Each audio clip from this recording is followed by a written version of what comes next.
Friends, welcome to the Mussoorie academy. आज हम पढ़ने वाले हैं हमारी एक्सरसाइज नंबर 2.2। तो सभी लोग बुक ओपन कर लीजिए और क्वेश्चन नंबर 1 पढ़ लीजिए। देखिए क्वेश्चन नंबर 1 कहता है if you subtract 1/2 from a number. अगर आप किसी एक नंबर से 1/2 को सबट्रैक्ट करेंगे एंड मल्टीप्लाई द रिजल्ट, और उस नंबर को 1/2 में से सबट्रैक्ट करने के बाद जो रिजल्ट आएगा उसका मल्टीप्लाई 1/2 से करेंगे, तो आपका जो आंसर निकल कर आएगा वो 1/8 आएगा। तो आपको बताना है कि वो नंबर क्या हो। तो चलिए इसे सॉल्व करते हैं। चलिए हम मान लेते हैं कि वो नंबर x होगा। क्या मानते हैं? वो नंबर क्या होगा? x। Let that number equals to x। हमने क्या मान लिया? वो नंबर x। अब देखिए अकॉर्डिंग टू क्वेश्चन, ATQ का मतलब है यहाँ अकॉर्डिंग टू क्वेश्चन। क्वेश्चन क्या कहता है? If you subtract 1/2 from a number. अगर आप उस नंबर में से 1/2 को सबट्रैक्ट करेंगे, तो वो नंबर हमने माना है x, x में से क्या सबट्रैक्ट कर देंगे? 1/2 and multiply the result by 1/2। अब x में से 1/2 को सबट्रैक्ट करने पर जो भी कुछ आएगा उसको किससे मल्टीप्लाई करना पड़ेगा? मैं 1/2 से। किससे? 1/2 से। तब आपको क्या मिलेगा? 1/8। तो इक्वल्स टू 1/8। x में से 1/2 को सबट्रैक्ट करा, जो रिजल्ट आएगा 1/2 से मल्टीप्लाई करा, और जो फाइनल आंसर हमें मिल रहा है वो 1/8 मिल रहा है। ये हमने क्वेश्चन के अकॉर्डिंग लिख दिया। तो अब इसे सॉल्व करते हैं कि 1/2 का x से मल्टीप्लाई करेंगे। 1/2 का x से तो न्यूमरेटर का ऊपर हो जाएगा, तो 1 का x से होगा तो क्या निकल कर आएगा? x। x के नीचे कुछ नहीं है, 1 मान लेंगे, तो 2 बन जा 2 माइनस 1 का 1 से होगा तो 1 बन जा 1 और 2 2 जा 4 इक्वल्स टू 1/8। अब हम क्या करेंगे? इस -1/4 को इक्वल के उस तरफ भेज देंगे। तो अभी ये नेगेटिव है क्योंकि इसके आगे माइनस लगा, उस तरफ जाने पर क्या हो जाएगा? ये पॉजिटिव प्लस का 1/4। अब क्या करने वाले हैं? इन दोनों का लेंगे एलसीएम। एलसीएम कितना आएगा? 8 और 4 का 8 का इसमें डिवाइड किया, 1 टाइम गया, 1 का किसमें मल्टीप्लाई कर देंगे? जो ऊपर न्यूमरेटर है उससे, प्लस लगा हुआ प्लस लगा लिया। 4 का डिवाइड करेंगे 8 में, 4 2 जा 8, 2 टाइम्स जाता है, तो 2 का किसमें मल्टीप्लाई करेंगे? जो न्यूमरेटर है उसमें। x/2 इक्वल्स टू 1 का 1 से मल्टीप्लाई करेंगे 1 प्लस 2 1 जा 2 इक्वल्स टू, सॉरी डिनोमिनेटर में क्या लिखेंगे? 8। अब देखिए इसको मैं इधर लिख लेता हूं, x/2 इक्वल्स टू, देखिए 1 प्लस 2 क्या हो जाएगा यहाँ पर? 3, तो 3/8 बचेगा। अब देखिए 2 इधर डिवीजन में है, उधर जाकर क्या हो जाएगा? मल्टीप्लाई में, तो 2 इधर हमने यहाँ लिखा, 2 1 जा 2, 2 4 जा 8, 2 से 4 को हमने काट दिया। अब क्या बचा? x बराबर 3/4, यानी वो हमारा नंबर क्या है? 3/4। अगर 3/4 को में से अगर हम 1/2 सबट्रैक्ट करेंगे और जो रिजल्ट आएगा 1/2 से मल्टीप्लाई कर देंगे, तो हमारा आंसर क्या आएगा? 1/8। नोट कर लीजिए। अब क्वेश्चन नंबर 2 देखिए। देखिए क्वेश्चन नंबर 2 कहता है The perimeter of a rectangular swimming pool is 154 metre. एक स्विमिंग पूल है जिसकी शेप कैसी है? रेक्टेंगल। उसका पेरीमीटर कितना? 154 metre. Its length is 2 metre more than twice its breadth। और जो पूल की जो लंबाई है वो चौड़ाई के डबल से भी 2 मीटर ज्यादा है। चौड़ाई के ब्रेथ के डबल से, ब्रेथ के दुगने से भी 2 मीटर ज्यादा है। क्या ज्यादा है? लंबाई। What are the length and breadth of the pool? और आपसे पूछा गया है लंबाई और चौड़ाई बताइए पूल की। देखिए बहुत आसान है, हम मान लेते हैं कि let the breadth of the pool, हमने मान लिया x मीटर। क्या मान लिया? x metre. Then the length, तो लेंथ क्या हो जाएगी पूल की? लेंथ क्या बताया है? ब्रेथ के ट्वाइस से भी 2 मीटर ज्यादा। तो ब्रेथ कितनी है? x, इसका ट्वाइस करेंगे तो कितना हो जाएगा? 2x, और इससे भी 2 मीटर ज्यादा, तो इसमें क्या ऐड कर देंगे? 2। तो ये हमारी क्या निकल कर आ गई? लेंथ। अब पेरीमीटर कितना है? पेरीमीटर ऑफ पूल, देखिए पेरीमीटर क्या दिया गया हमें? 154 मीटर। अब आप लोग बताइए कि पेरीमीटर ऑफ रेक्टेंगल क्या होता है? देखिए पेरीमीटर ऑफ रेक्टेंगल क्या होता है? 2 into L plus B, length plus breadth, और जो कि कितना दे रखा है? 154 मीटर। अब 2 की जगह 2 लिखेंगे। लेंथ कितनी मानी थी हमने? 2x प्लस 2, तो लेंथ की जगह पर क्या लिखेंगे? 2x plus 2। ये प्लस लगा हुआ है, प्लस लगा दिया, ब्रेथ कितनी है x, तो ब्रेथ की जगह क्या लिखा x। अब ये कितना पेरीमीटर 154 मीटर। अब देखिए यहाँ 2 का मल्टीप्लाई हो रहा है, ये 2x है और ये सिंगल x है, 2x और 1x मिलकर कितने हो गए 3x प्लस 2 154। अब देखिए 2 का इधर मल्टीप्लाई हो रहा है, 2 को हम उस तरफ भेज देते हैं तो उधर जाकर क्या हो जाएगा, इधर मल्टीप्लाई हो रहा है तो इक्वल के उस तरफ भेज रहे हैं तो क्या हो जाएगा जाकर डिवीजन, क्या हो जाएगा डिवीजन। तो 2 से देखिए 154 को हम किस तरीके से काटते हैं, 2 7 जा 14, यहाँ 1 बचा, 1 और 4 फिर से 14 हो गया, 2 7 जा 14, तो क्या बचा 3x प्लस 2 इक्वल्स टू 77। अब देखिए प्लस के 2 है इधर, इसे उस तरफ भेज देंगे, अब इधर प्लस के तो उधर जाकर क्या हो जाएंगे माइनस के, तो 3x इक्वल्स टू 75। अब इसको मैं एक तरफ करता हूँ, देखिए इधर 3x बराबर 75 है, 3 का x के साथ क्या हो रहा है मल्टीप्लाई। जिन लोगों को नहीं पता अगर इस तरीके से 3x लिखा हो, 4x लिखा हो या 5x लिखा हो, उसका मतलब है 3 का मल्टीप्लाई हो रहा है x के साथ। तो 3 को उधर भेज देंगे तो क्या हो जाएगा डिवाइड, तो 3 से ये काट देते हैं, देखिए 3 2 जा 6, 1 बचा 3 5 जा 15, x क्या निकल कर आया हमारा 25 मीटर, जो कि क्या थी हमारी ब्रेथ थी, क्या थी ब्रेथ। तो ब्रेथ ऑफ द पूल कितना निकल के आ गया x जो है 25 मीटर, यानी कि पूल की जो चौड़ाई आई है वो 25 मीटर निकल के आई है। अब हमें क्या निकालना है लेंथ ऑफ पूल, लेंथ क्या थी 2x प्लस 2, कितनी थी 2x प्लस 2, तो 2 का x से करेंगे मल्टीप्लाई प्लस 2, तो पहले मल्टीप्लाई करेंगे 25 2 जा होते हैं 50 प्लस 2 कितना हो गया 52 मीटर। ये हमारी लेंथ हो गई और ये क्या हो गई ब्रेथ, नोट कर लो। चलिए अब हम नेक्स्ट क्वेश्चन की तरफ मूव करते हैं। देखिए क्वेश्चन नंबर 3 में कहा गया the base of N isosceles triangle is 4/3 centimetre. तो सबसे पहले सीखते हैं कि आइसोसेल्स ट्रायंगल क्या होता है। देखिए ऐसा ट्रायंगल जिसकी कोई भी दो साइड्स इक्वल हो, ऐसा ट्रायंगल जिसकी कोई भी दो साइड्स बराबर हो, उस ट्रायंगल को कहते हैं आइसोसेल्स ट्रायंगल। तो उसका जो बेस दे रखा हो कितना दे रखा 4/3 centimetre. The perimeter of the triangle is 4 and 2/15 centimetre, ये पेरीमीटर दे रखा। देखिए एक मिक्स्ड फ्रैक्शन है, जिस किसी को भी पढ़ना नहीं आता मिक्स्ड फ्रैक्शन कैसे पढ़ते हैं वो सीख लीजिए। 4 हमारा होल नंबर है और ये फ्रैक्शनल फॉर्म में से पढ़ेंगे 4 and 2/15, 4 and 2/15 ऐसे भी पढ़ सकते हैं। What is the length of either of the remaining equal sides? अब जो साइड्स बची हैं जो कि बराबर है उनकी लंबाई हमें बतानी है।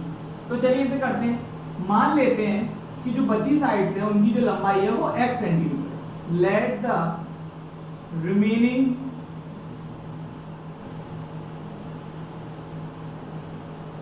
Equal sides equals to x metre, उनकी हमने लंबाई मान ली क्या x मीटर।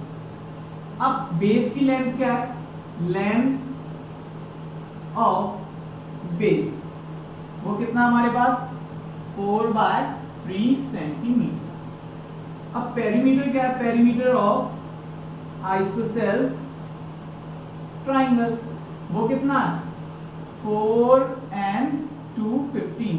ये मिक्स्ड फ्रैक्शन में जैसे सबसे पहले किसमें चेंज करते हैं इम्प्रॉपर में, तो 15 का 4 से करेंगे मल्टीप्लाई, 15 4 जा 60 और 60 को किसमें ऐड कर देंगे 2 में, तो कितना हुआ 62/15 सेंटीमीटर।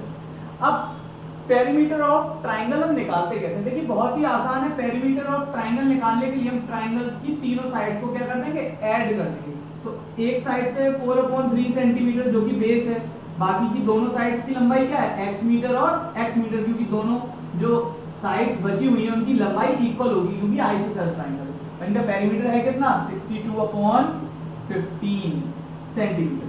अब देखिए ये एक x है और एक x तो कितने हो जाएंगे दोनों मिलाकर 2x इक्वल्स टू 62/15। अब देखिए 4/3 यहाँ पर ऐड हो रहा है ना, ये प्लस का नंबर है, इसको उस तरफ भेज देंगे तो क्या हो जाएगा, ये उस तरफ जाने के बाद नेगेटिव हो जाएगा, क्या हो जाएगा नेगेटिव। तो 2x बचा यहाँ पर, इन दोनों का एलसीएम लेंगे तो कितना आएगा 15 का इसमें डिवाइड दिया, 1 टाइम गया तो 1 का किसमें मल्टीप्लाई करेंगे 62 में, तो क्या आएगा 62। ये माइनस लगा दिया, 3 का 15 में डिवाइड दिया, 5 टाइम गया, 3 5 15, 5 का 4 में मल्टीप्लाई कर देंगे तो कितना आएगा 5 4 जा 20। अब देखिए 62 में से 20 को सब्ट्रैक्ट कर देंगे तो हमारे पास क्या बचेगा 42/15। अब देखिए 2 का इधर क्या हो रहा है मल्टीप्लिकेशन, 2 को उस तरफ भेज देंगे तो क्या हो जाएगा उधर जाकर डिवाइड। तो 42/15 2 को इस तरफ भेजेंगे तो मल्टीप्लाई इधर जाकर क्या हो जाएगा डिवाइड, यानी 2 कहां जाएगा नीचे। अब देखिए यहां बचा x, 2 से 42 को हम क्या कर देंगे काट देंगे, 2 2 जा 4 और 2 1 जा, x क्या बचा 21/15। देखिए इसे भी हम सिंपल कर सकते हैं, 3 5 जा 15, 3 7 जा 21, तो 7/5 सेंटीमीटर। तो यानी दोनों जो लंबाई आएंगी हमारे पास वो कितनी आएंगी दोनों साइड्स की 7/5 सेंटीमीटर। नोट कर लीजिए। चलिए अब हम अपना नेक्स्ट क्वेश्चन करते हैं। सम ऑफ टू नंबर्स इज 95। दो नंबर्स हैं कोई, उनका अगर हम सम करते हैं, उन दोनों को ऐड करते हैं तो कितना रिजल्ट आता है 95। If one exceeds the other by 15, यदि उनमें से एक दूसरे से 15 ज्यादा है, एक दूसरे से 15 ज्यादा है, जैसे फॉर एन एग्जांपल एक नंबर 10 है तो दूसरा क्या होगा 10 से 15 ज्यादा होगा यानी कि 25 होगा। ठीक है, तो आप लोगों को ये बताना है कि वो दोनों नंबर्स कौन से हैं। तो चलिए सॉल्व करते हैं। तो मान लेते हैं लेट द वन नंबर, पहला नंबर या उनमें से जो एक नंबर है वो क्या होगा x, और जो दूसरा नंबर होगा वो x से कितना ज्यादा होगा 15 ज्यादा होगा। देन द सेकंड नंबर वो कितना ज्यादा होगा x से 15 ज्यादा, तो x plus 15 according to question. Question क्या कहता है अगर उन दोनों को ऐड करते हैं जो सम है वो कितना है 95, यानी पहले नंबर में बाकी के दोनों नंबर्स ऐड करते हैं तो कितना आता है 95। x प्लस x कितना हो गया 2x प्लस 15 क्या आ गया हमारा 95। देखिए यहाँ प्लस का है उस तरफ भेजेंगे तो क्या हो जाएगा माइनस का, 95 में से 15 को सब्ट्रैक्ट कर दिया तो क्या बचा हमारे पास 5 में से 5 गया 0, 9 में से 1 गया 8, 2 का इधर मल्टीप्लाई हो रहा है उधर जाकर क्या हो जाएगा डिवाइड, कितना बचा हमारा 40। उनमें से पहला नंबर क्या है 40, यानी फर्स्ट नंबर क्या बचा हमारे पास जो आया 40। तो सेकंड नंबर निकालना है, सेकंड नंबर क्या था पहले नंबर से 15 ज्यादा था तो इसमें क्या ऐड कर देंगे 15, तो कितना है हमारे पास 55, यानी पहला नंबर 40 है दूसरा नंबर 55 है, इन दोनों को ऐड करेंगे तो कितना आएगा 95। नोट कर लीजिए। चलिए अब हम क्वेश्चन 5 की तरफ मूव करते हैं। देखिए क्वेश्चन नंबर 5 क्या कहता है, two numbers are in the ratio 5:3। दो नंबर्स हैं वो किस रेशियो में है 5:3 में।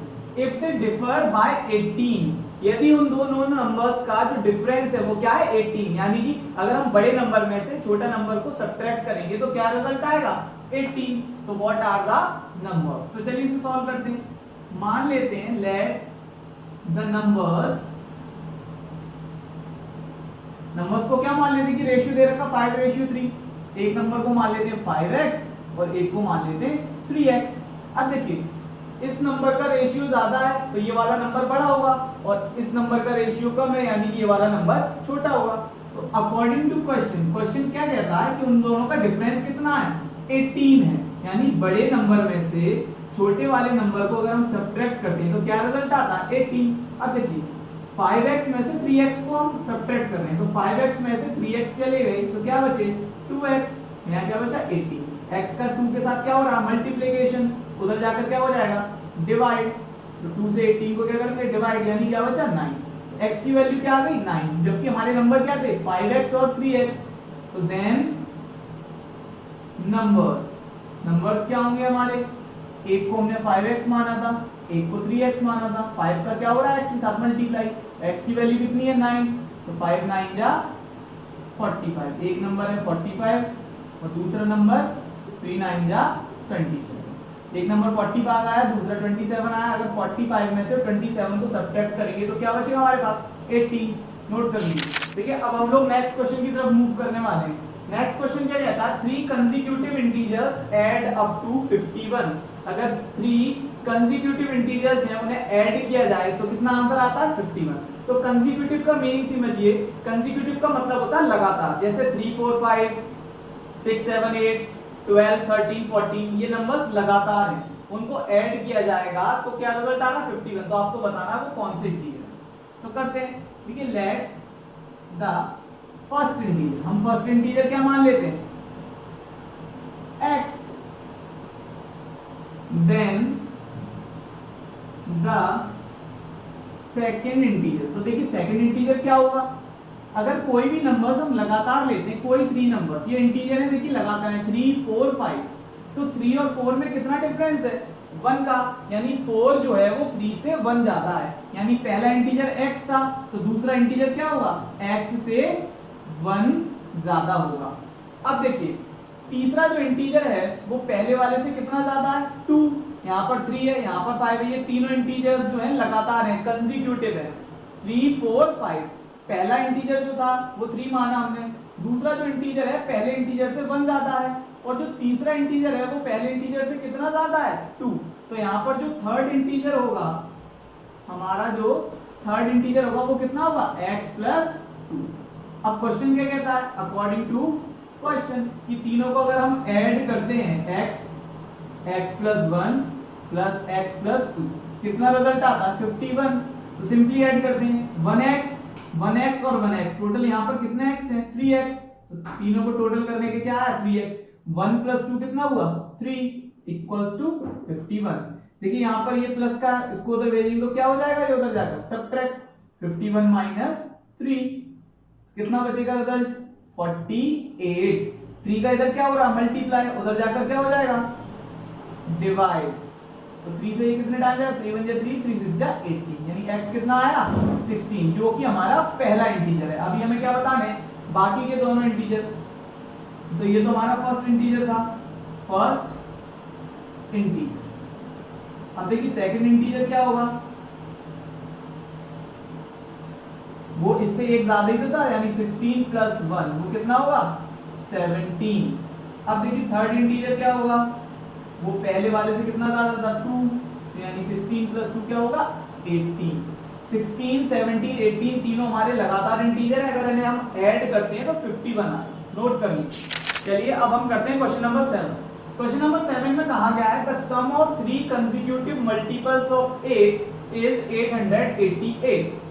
8 के 3 लगातार मल्टीपल्स लिए गए हैं, उनका अगर ऐड करते हैं तो क्या आता है 888। अगर आप लोगों को नहीं पता मल्टीपल्स क्या होते हैं तो सबसे पहले वो सीखिए। ठीक, किसी भी नंबर का आप टेबल पढ़ लीजिए, उस टेबल में जितने भी नंबर्स आएंगे वही उसके क्या होंगे मल्टीपल्स। फॉर एन एग्जांपल अगर 8 के मल्टीपल्स की बात हुई है, 8 का टेबल पढ़ लीजिए, 8 1 जा 8, 8 2 जा 16, 8 3 जा 24, 8 4 जा 32। तो ये सब जो है वो 8 के मल्टीपल्स हैं। क्या है मल्टीपल्स। तो किसी भी नंबर का आप टेबल पढ़िए वही उस नंबर के क्या हो जाएंगे मल्टीपल्स हो जाएंगे। तो आपसे कहा गया है जो 3 आपको मल्टीपल्स लेने 8 के वो लगातार होने चाहिए। क्या होने चाहिए लगातार।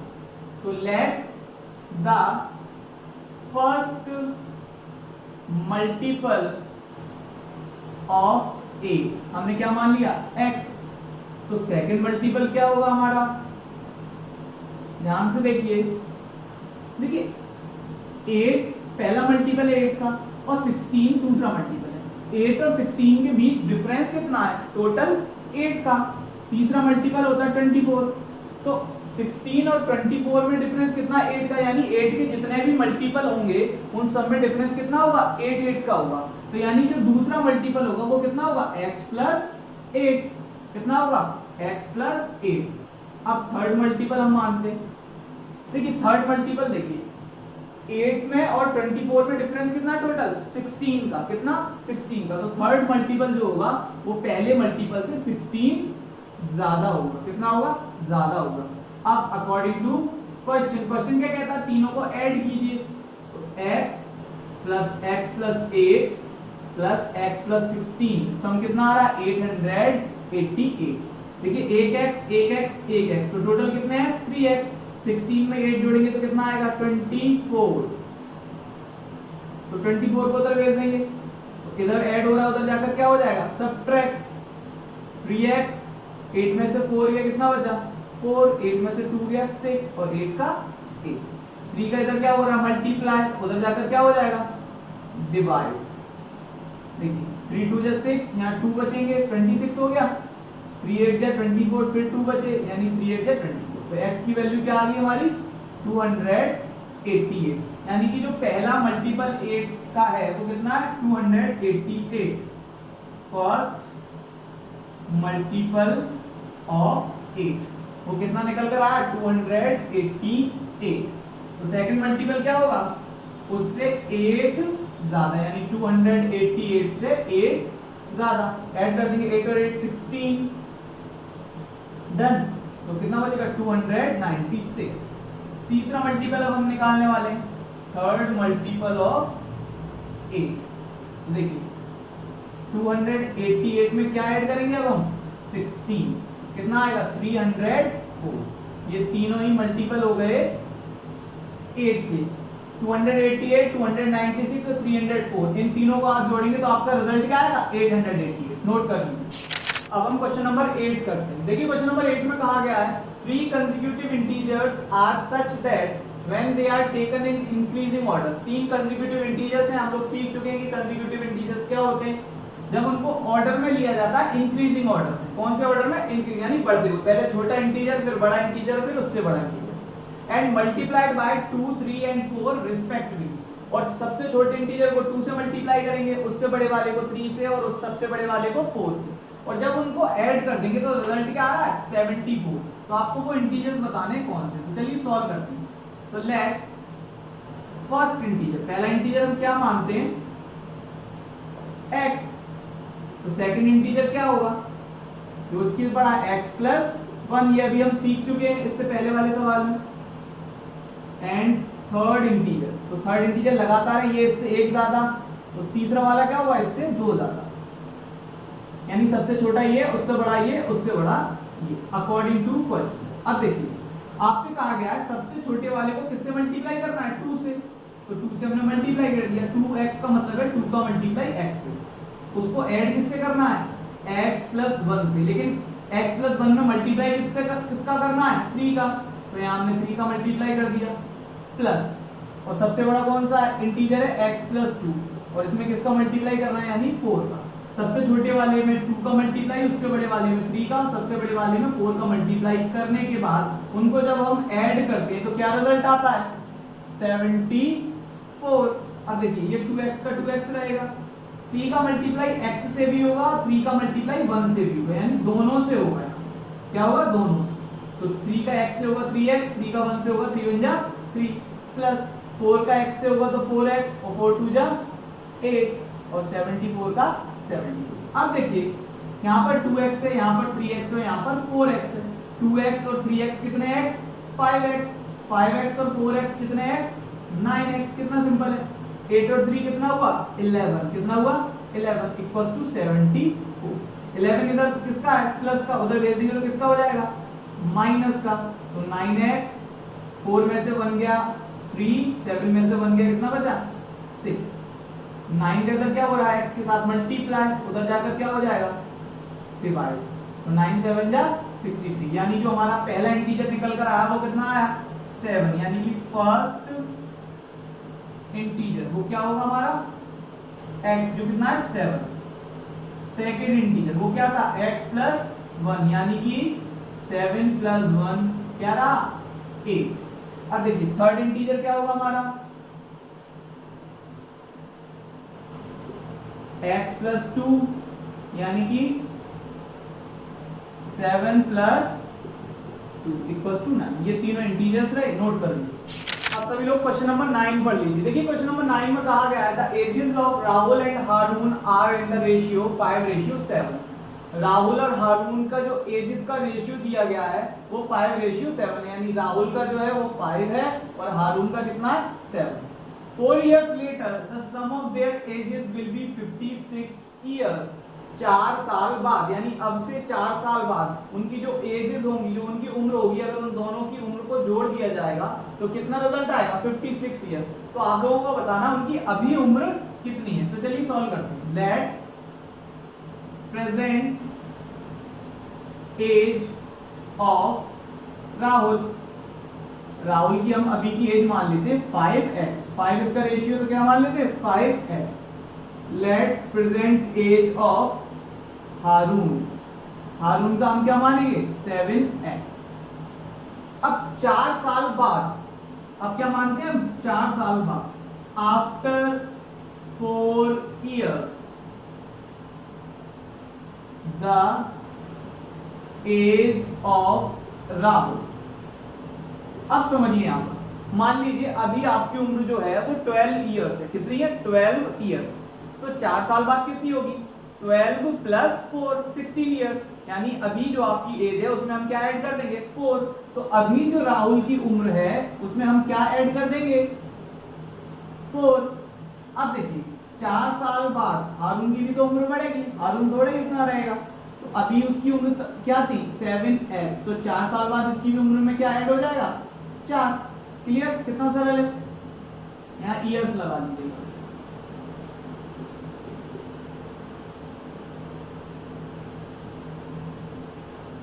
अब देखते हैं अकॉर्डिंग टू क्वेश्चन। क्वेश्चन में कहा गया कि 4 साल बाद जब उनकी एजेस को जोड़ा जाएगा, यानी उम्र को जोड़ा जाएगा, तो 4 साल बाद हारून की एज थी 5x + 4, और इसको किसके साथ जोड़ेंगे? 4 साल बाद जो हारून की उम्र होगी उसके साथ। इनका सम कितना आ रहा है? 56। कितना सरल है। देखिए यहाँ 5x है, यहाँ 7x है, ब्रैकेट के बाहर लिख लेते हैं पहले इन सबको। कितना हो जाए? 56। देखिए ये 5x है, ये 7x है। 5x और 7x आपस में मिलेंगे तो कितने x हो जाएंगे? 12x। 4 + 4 कितना हुआ? 8 और 56। देखिए 8 यहाँ पर प्लस का ऐसे उधर भेजेंगे तो किसका हो जाएगा? माइनस का। 56 - 8 तो कितना बचेगा? 56 में से 8 को सब्ट्रैक्ट कर देंगे, हमारा बचेगा 48। 12 का इधर मल्टीप्लाई हो रहा है तो उधर जाकर क्या होगा? डिवाइड। तो 12 4 जा 48, यानी x कितना आया? 4। अब देखिए अभी जो उम्र थी राहुल की वो कितनी थी? 5x, यानी प्रेजेंट एज ऑफ राहुल कितनी थी? 5x, यानी x कितना है हमारे पास? 4। तो 4 से कर देंगे मल्टीप्लाई, कितना? 20 इयर्स ओल्ड। राहुल कितना था? 20 साल। अब क्या निकालेंगे? Present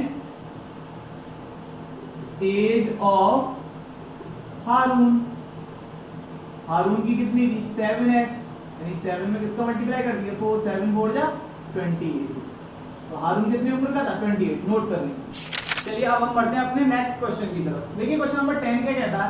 the number of boys and girls in a class are in the ratio 7:5। एक क्लास में जो बॉयज और गर्ल्स का जो रेशियो दिया गया है वो 7:5 है, यानी बॉयज जो है वो 7 के रेशियो में है और गर्ल्स जो है वो 5 के रेशियो में। The number of boys is 8 more than the number of girls। जो boys की संख्या है वो girls की संख्या से 8 ज्यादा है। फॉर एन एग्जाम्पल मान लीजिए अगर गर्ल्स 10 है तो बॉयज कितने होंगे? गर्ल्स के नंबर से 8 ज्यादा, यानी बॉयज कितने होंगे? 18। अब आपसे पूछा गया what is the total class strength. Total class में कितने स्टूडेंट्स हैं ये आपको बताना। तो चलिए सॉल्व करते हैं। मानते हैं let the number of boys, कितने बॉयज का रेशियो था? 7। तो क्या मान लिया हमने? 7x। Then the number of girls वो कितना होगा? 5x। डन। अब देखिए अकॉर्डिंग टू क्वेश्चन मैंने 7x यहां लिखा और 5x यहां लिखा। आपसे कहा गया है जो बॉयज का नंबर है वो गर्ल्स के नंबर से 8 ज्यादा है, यानी ये बॉयज का नंबर है ये गर्ल्स का नंबर है, तो इन दोनों में से ज्यादा कौन सा है? ये। वो भी कितना ज्यादा है? 8 ज्यादा है। अगर मैं इनके बीच इक्वल का साइन लगाऊंगा तो मुझे 8 किसे देने पड़ेंगे? किसे देने पड़ेंगे? बराबर करने के लिए। ये 8 ज्यादा था, ये 8 कम था। अगर मैंने बराबर करा दोनों को, दोनों क्वांटिटी को मैं बराबर करना चाहता हूं तो मुझे 8 किसे देने पड़ेंगे? इसे। एक एग्जांपल की मदद से समझिए। आपके पास 10 रुपीज है और आपके फ्रेंड के पास 18 रुपीज है। कितने रुपीज है? 18 रुपीज। अब आप दोनों के पास बराबर अमाउंट तो है नहीं, आपके फ्रेंड पर आपसे 8 रुपए ज्यादा है। अगर आप दोनों का अमाउंट में बराबर करना चाहूंगा तो आपको 8 रुपए और देने पड़ेंगे तभी तो बराबर होगा। तो ये 8 कम था, सॉरी ये 8 ज्यादा था, ये 8 कम था, तो बराबर करने के लिए मैंने 8 इसमें ऐड कर दिए। अब क्या करेंगे? 5x को इधर ट्रांसफर कर लेंगे, इधर प्लस का इधर आकर क्या हो जाएगा? माइनस का, इधर 8 बचा। 7x में से 5x का कितना बचा? 2x। 8 का 8, 2 का x के साथ मल्टीप्लाई हो रहा है, उधर जाकर क्या हो जाएगा? डिवाइड। कितना बचा? 4। अब देखिए number of boys, number of boys क्या रहेगा? 7x है तो 7 का किससे मल्टीप्लाई होगा? 4 से, यानी 28। अब नंबर ऑफ गर्ल्स वो कितना था 5x, कितना हुआ 5 इंटू 4 यानी 20। अब देखिए बॉयज की संख्या जो है गर्ल्स से 8 ज्यादा है या नहीं है, नोट कर लीजिए। चलिए अब हम बढ़ते हैं हमारे नेक्स्ट क्वेश्चन की तरफ। देखिए क्वेश्चन नंबर 11 में कहा गया है Bhaichung's father is 26 years younger than Bhaichung's grandfather. Bhaichung एक लड़का है, उसके पापा जो हैं वो 26 इयर्स छोटे हैं बाईचुंग के दादा से, यानी बाईचुंग के जो पापा है वो बाईचुंग के दादा से 26 इयर्स छोटे हैं and 29 years older than Bhaichung. और बाईचुंग के जो पापा है बाईचुंग से कितने बड़े हैं 29 इयर्स। तो यानी इस सवाल में बाईचुंग के पापा को सेंटर में रखा गया। बाईचुंग के पापा की एज से बाईचुंग के दादा और बाईचुंग की एज को कंपेयर किया गया। The sum of ages of all three is 135 years। और तीनों की जो एज है उनको अगर हम ऐड करते हैं तो कितना आता है 135। तो आपको ये बताना है उनमें से हर किसी की एज कितनी होगी। तो सेंटर में रखा गया है बाईचुंग के पापा की एज को। तो सबसे पहले उन्हीं की एज को लेकर हम मानते हैं let Bhaichung's father age equal to Bhaichung के पापा की एज हम क्या मानते हैं x ईयर्स। अब देखिए बाईचुंग के दादा जो हैं, बाईचुंग के जो दादा हैं और बाईचुंग के जो पापा हैं वो दादा से कितने छोटे हैं 26 साल छोटे हैं। तो इस बात को ऐसे भी तो कह सकते हैं कि बाईचुंग के दादा है वो बाईचुंग के पापा से 26 साल बड़े हैं। सवाल में कहा गया पापा छोटे हैं 26 साल से दादा से, तो हम ऐसे भी तो कह सकते हैं दादा 26 साल बड़े हैं पापा से। तो देन बाईचुंग्स ग्रैंड फादर्स एज। तो दादा कितने बड़े हैं बाईचुंग के पापा से 26 साल। ऐड कर देंगे x प्लस 26 ईयर्स। और बाईचुंग कितना बड़ा है, बाईचुंग के बारे में कहा गया है कि 29 ओल्डर देन बाईचुंग। और बाईचुंग के पापा जो है वो बाईचुंग से 29 इयर्स बड़े हैं देन बाईचुंग्स एज। बाईचुंग की एज कितनी होगी पापा से, पापा उसके कितने बड़े हैं उससे 29 इयर्स ओल्ड, यानी पापा से वो कितना छोटा है 29 इयर्स ओल्ड वो छोटा है। तो ये तीनों की एज हमें मिल गई और इनका सम कितना दे रखा है 135 अकॉर्डिंग टू क्वेश्चन। देखिए x ये बाईचुंग के पापा की एज हो गई x प्लस 26, ये बाईचुंग के दादा की एज होगी और ये बाईचुंग की एज होगी। कितना सम है 135। अब देखिए 1x 1x और 1x टोटल कितने x 3x। अब देखिए ये माइनस का 29 है ये प्लस का 26 है, यानी बड़ा ही है तो जो आंसर बचेगा माइनस में बचेगा। तो 29 में से 26 को सब्ट्रैक्ट में बचा क्या 3 135। देखिए माइनस का 3 उधर जाकर किसका हो जाएगा प्लस का, उधर भेज देंगे 3x इक्वल्स टू 138। 3 का इधर क्या हो रहा मल्टीप्लाई, उधर जाकर क्या हो जाएगा डिवाइड। 3 4 जा 12 1 बचा 18 हो गया 3 6 जा 18। x क्या निकल गया 46 जो किसकी एज थी बाईचुंग के पापा की एज। तो बाईचुंग फादर एज क्या हो गई 46 ईयर। बाईचुंग फादर्स एज कितनी हो गई 46 इयर्स। अब हमें क्या निकालना बाईचुंग की ग्रैंडफादर की एज। तो बाईचुंग ग्रैंड फादर्स एज वो क्या था कि दादाजी बाईचुंग के पापा से 26 साल बड़े थे। x प्लस 26 यानी 46 प्लस 26 6 और 6 12 1 बचा 4 और 2 6 और 7 यानी वो दादाजी कितने उम्र के हैं 72 इयर्स। अब हमें क्या निकालना है age of Bhaichung. Age of Bhaichung, Bhaichung कितना छोटा था 29 इयर्स ओल्ड। तो x माइनस 29, x कितना आया था 46। तो 46 में से 29 को सब्ट्रैक्ट कर दो। 16 में से 9 गया 7 बचा, 3 में से 2 गया 1। तो बाईचुंग की एज क्या है 70 इयर्स। नोट करो। अब आप सभी लोग क्वेश्चन नंबर 12 पढ़ लीजिए। देखिए क्वेश्चन नंबर 12 में कहा गया है 15 इयर्स फ्रॉम नाउ, अब से 15 साल बाद Ravi's age will be 4 times his present age. अब से 15 साल बाद रवि की जो उम्र होगी, जो उसकी प्रेजेंट एज से 4 गुना ज्यादा हो जाएगी। फॉर एन एग्जांपल, अभी रवि की एज 5 इयर्स ओल्ड है, रवि कितना है 5 साल का है, तो 4 साल बाद कितने का हो जाएगा वो 20 इयर्स का। तो वही आपसे कहा गया, अब आपको ये बताना what is Ravi's present age, Ravi की प्रेजेंट एज कितनी होगी। तो let present age of Ravi, Ravi की प्रेजेंट एज हम मानते हैं कितना x ईयर, क्या मान लेते हैं x। तो 15 साल बाद उसकी कितनी एज होगी, आफ्टर 15 इयर्स रवि एज, 15 साल बाद रवि की एज कितनी होगी x प्लस 15, यही तो होगी।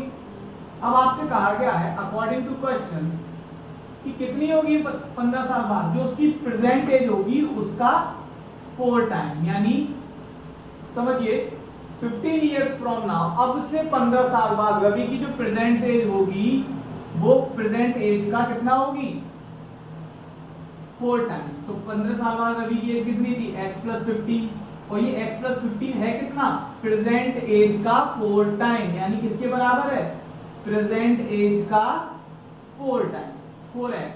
तो x को अब हम उधर भेज देंगे, 15 को उधर रखेंगे, तो 4x, ये प्लस का उधर जाएगा किसका होगा माइनस का, तो 4x में से 1x के कितना बचा 3x, 3 का इधर क्या हो रहा है मल्टीप्लाई, तो इसे इधर भेज दीजिए, इधर आकर क्या हो जाएगा डिवाइड, 3 5 जा 15, तो प्रेजेंट एज रवि की कितनी आ गई 5 इयर्स। ये तो जब मैंने एग्जांपल दिया था वही आ गई 5 इयर्स, नोट कर लीजिए। देखिए अब क्वेश्चन नंबर 13 देखिए, क्वेश्चन नंबर 13 में कहा गया rational number is such that when you multiply it by 5/2, एक रेशनल नंबर इस तरीके से है जब आप उसमें 5/2 का मल्टीप्लाई कर देंगे and add 2/3 to the product, और जो 5/2 और x में मल्टीप्लाई करने के बाद जो प्रोडक्ट आएगा उसमें 2/3 ऐड कर देंगे, तो आपको क्या रिजल्ट मिलेगा माइनस का 7/12। तो चलिए इसे करते हैं, लेट that rational number, उस रेशनल नंबर को क्या मान लेते हैं x। अब अकॉर्डिंग टू क्वेश्चन क्या कहा गया है, उस रेशनल नंबर में 5/2 का मल्टीप्लाई करना, तो 5/2 मल्टीप्लाइड बाय रेशनल नंबर। अब इसका जो प्रोडक्ट आएगा यानी इन दोनों में मल्टीप्लाई करने के बाद जो आएगा उसमें क्या ऐड करेंगे 2/3, तो हमें क्या मिलेगा माइनस का 7/12। कितना सरल है। अब देखिए 5 का x से मल्टीप्लाई होगा तो क्या होगा 5x, 2 का x से नहीं होगा, न्यूमरेटर का न्यूमरेटर में होगा, इसके नीचे कुछ नहीं है, आप चाहे तो 1 मान सकते हैं, ऊपर वाले का मल्टीप्लाई ऊपर वाले के साथ 5x, यानी 2 1 जा 2 प्लस 2/3 इक्वल्स टू माइनस का 7/12।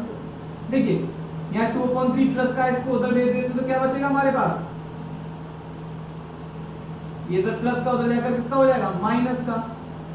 अब क्या करने वाले हैं हम लोग 12 और 3 का लेंगे एलसीएम, कितना आएगा 12, 12 का 12 से डिवाइड करेंगे 1 आएगा, 12 1 1 का -7 में मल्टीप्लाई कर देंगे कितना बचेगा माइनस का 7, माइनस लगा हुआ माइनस लगा देंगे, 3 का 12 में डिवाइड करेंगे 3 4 जा 12, 4 आया, 4 का मल्टीप्लाई कैसे करेंगे 2 में, 4 2 जा 8, क्या बचा 5x/2 इक्वल्स टू, देखिए दोनों जो नंबर्स हैं वो नेगेटिव में यानी माइनस के, तो 7 और 8 ऐड तो हो जाएंगे लेकिन किसकी में हो जाएंगे माइनस में अपॉन 12।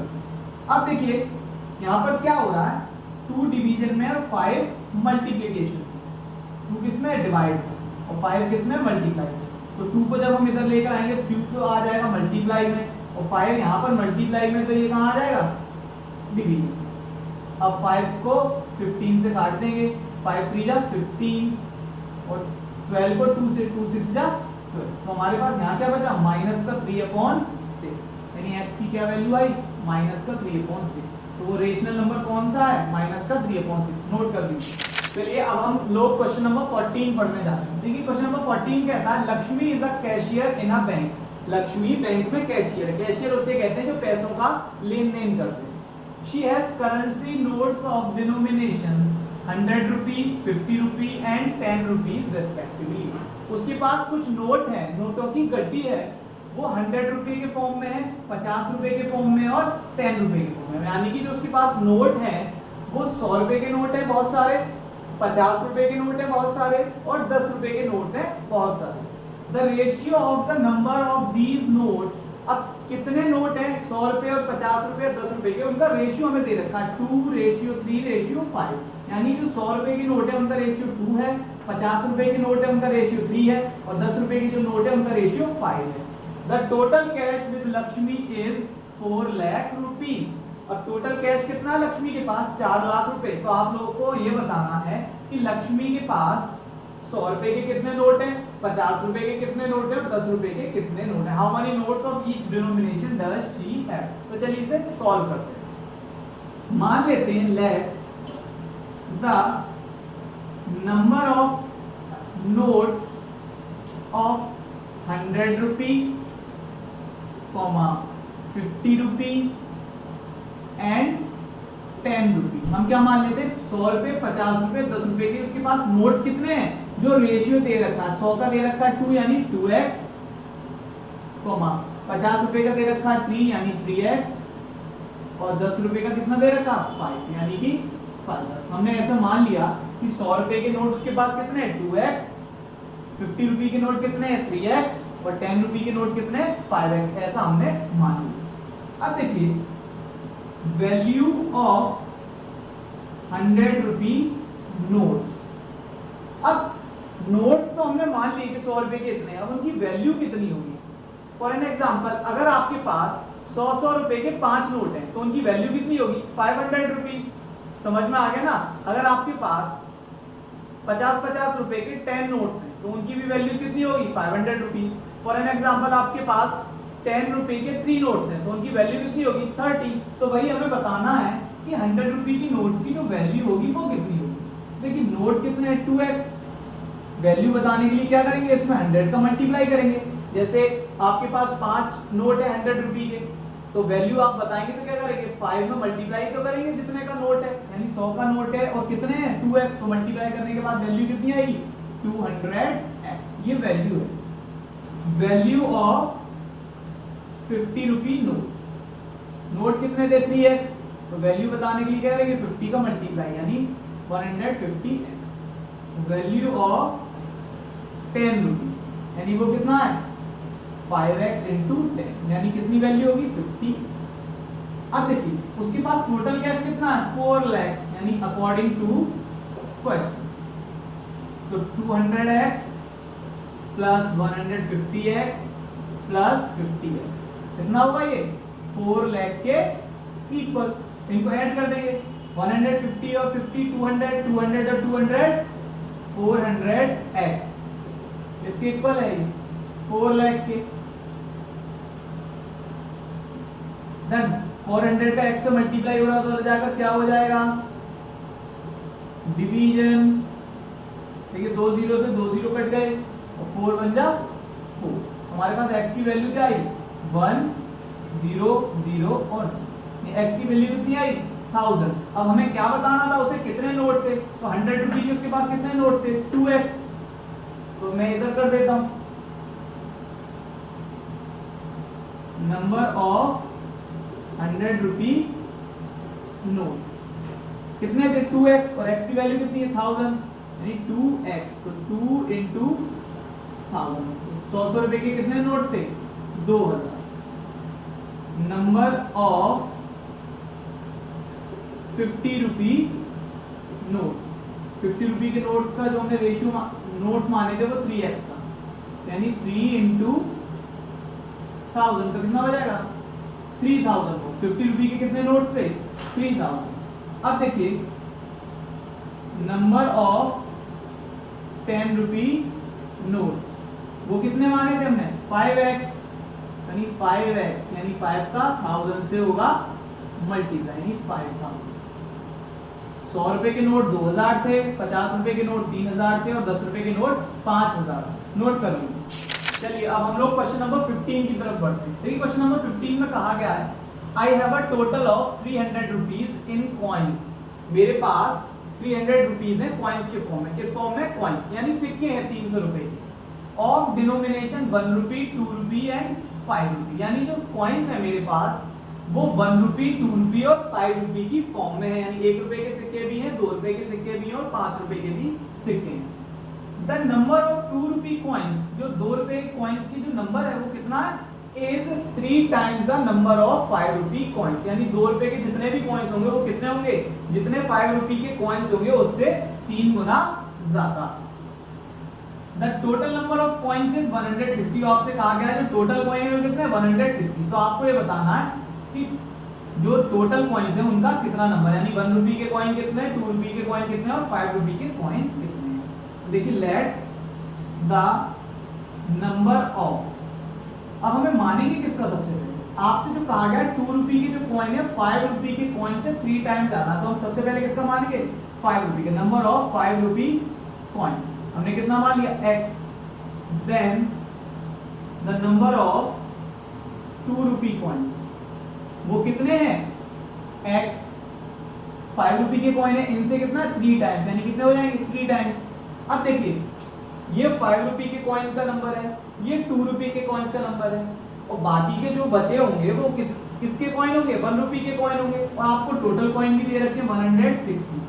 तो अब आप क्या करेंगे, then number of 1 rupee coins, तो आपको क्या करना पड़ेगा 1 रुपी कॉइन के टोटल जो इतने कॉइन है उसमें से सब्ट्रैक्ट कर देंगे 5 रुपी के कॉइन और 2 रुपी के कॉइन के सम,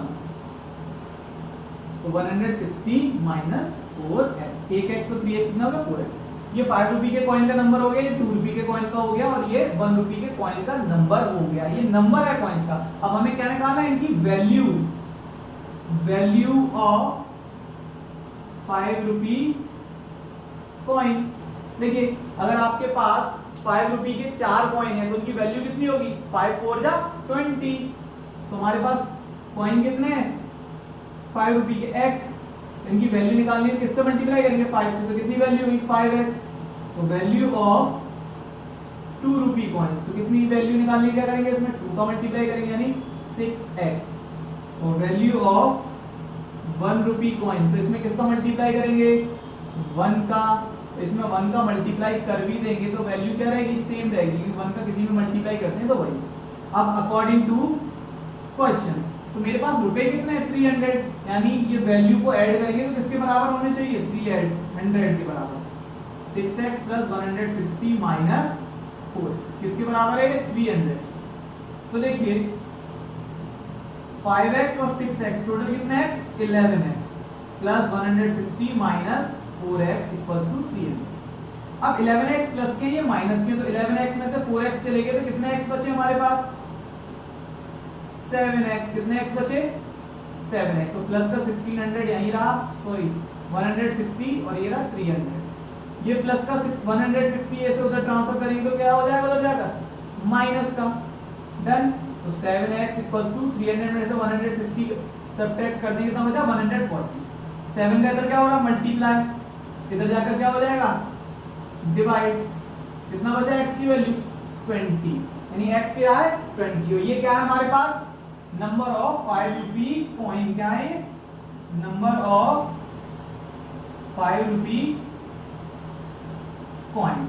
अब हमें क्या बताना है number of 2 rupee coins, number of 2 rupee coins वो कितने हैं 3x, यानी कि x कितना है 20, तो 2 रुपी के कितने कॉइन है 60।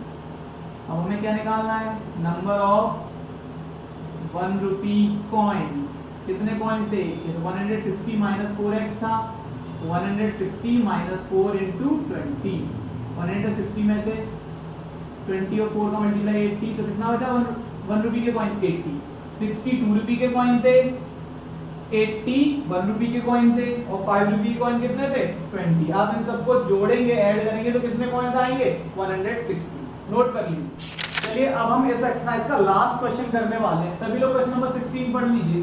The organisers of an essay competition decided that a winner in the competition gets a prize of 100 rupees. देखिए कुछ लोग ऐसे कंपटीशन करवा रहे थे, क्या करवा रहे थे ऐसे कंपटीशन, आपको ऐसे लिखना, उसमें से जो कोई भी विनर होगा उसको कितने रुपीस दिए जाएंगे 100 rupees, and a participant who does not win gets a prize of 25 rupees, और वो पार्टिसिपेंट जो जीतेगा नहीं उसे भी 25 रुपए दिए जाएंगे। यानी आपको सिर्फ पार्टिसिपेट, अगर आप जीतेंगे तो आपको 100 रुपीज मिलेंगे, अगर आप नहीं भी जीतेंगे तो भी आपको 25 रुपए तो मिलने ही मिलने हैं। The total prize money distributed is 3000 rupees, और जो टोटल प्राइज मनी जो बांटी गई उस कंपटीशन में वो कितना था 3000 rupees. Find the number of winners, आपको ये बताना कि टोटल विनर्स कितने थे। If the total number of participant is 63, आपको पार्टिसिपेंट्स बता दिए गए 63 थे, तो उसमें से आपको बताना है कि विनर्स कितने थे। तो चलिए इसे सॉल्व करते हैं। तो let number of winners, winners हमने क्या मान लिए, टोटल कितने थे x, देन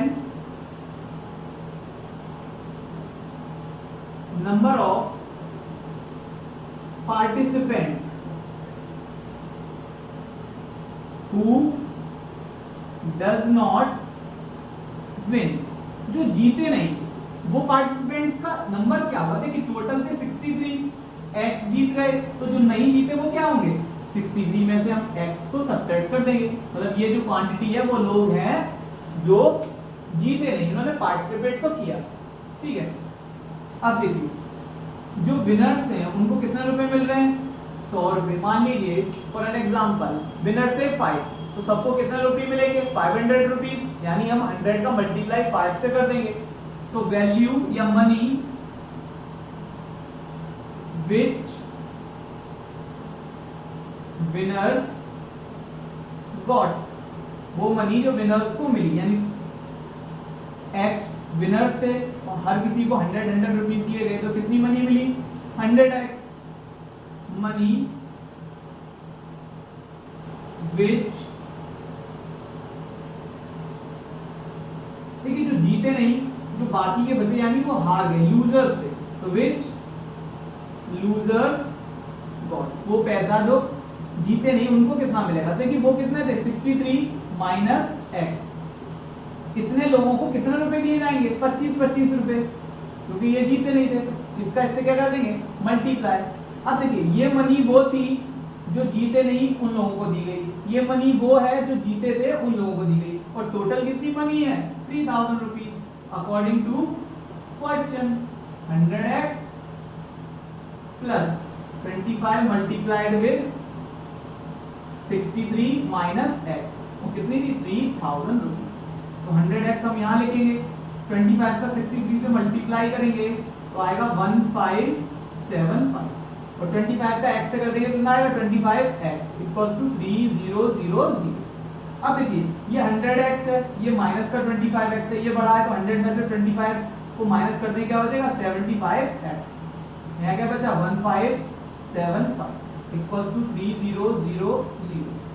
ये प्लस का उधर जाकर किसका हो जाएगा, ये माइनस का 3000 माइनस 1575।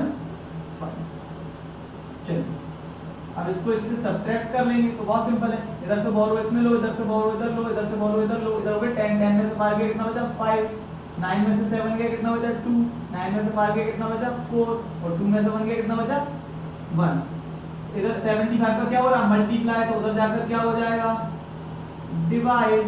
आप बेसिकली इन्हें सिंपलेस्ट फॉर्म में काट लीजिएगा, तो काटते हैं, हम इसे काटते हैं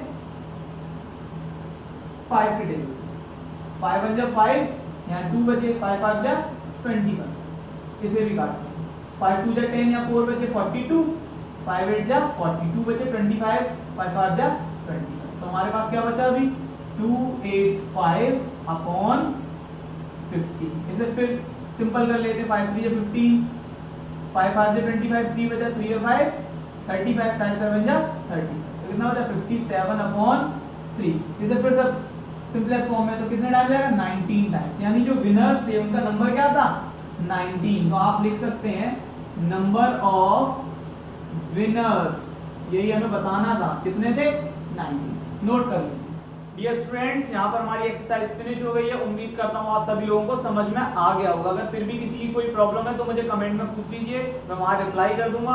तब तक आप चैनल को सब्सक्राइब कर लीजिए, बेल आइकन पर क्लिक कर ऑल पर क्लिक कर देना। वीडियो को सभी फ्रेंड्स को शेयर कर दीजिए जिन लोगों को इस एक्सरसाइज की जरूरत है, जो लोग सीखना चाहते हैं। और हम मिलेंगे हमारी नेक्स्ट वीडियो में।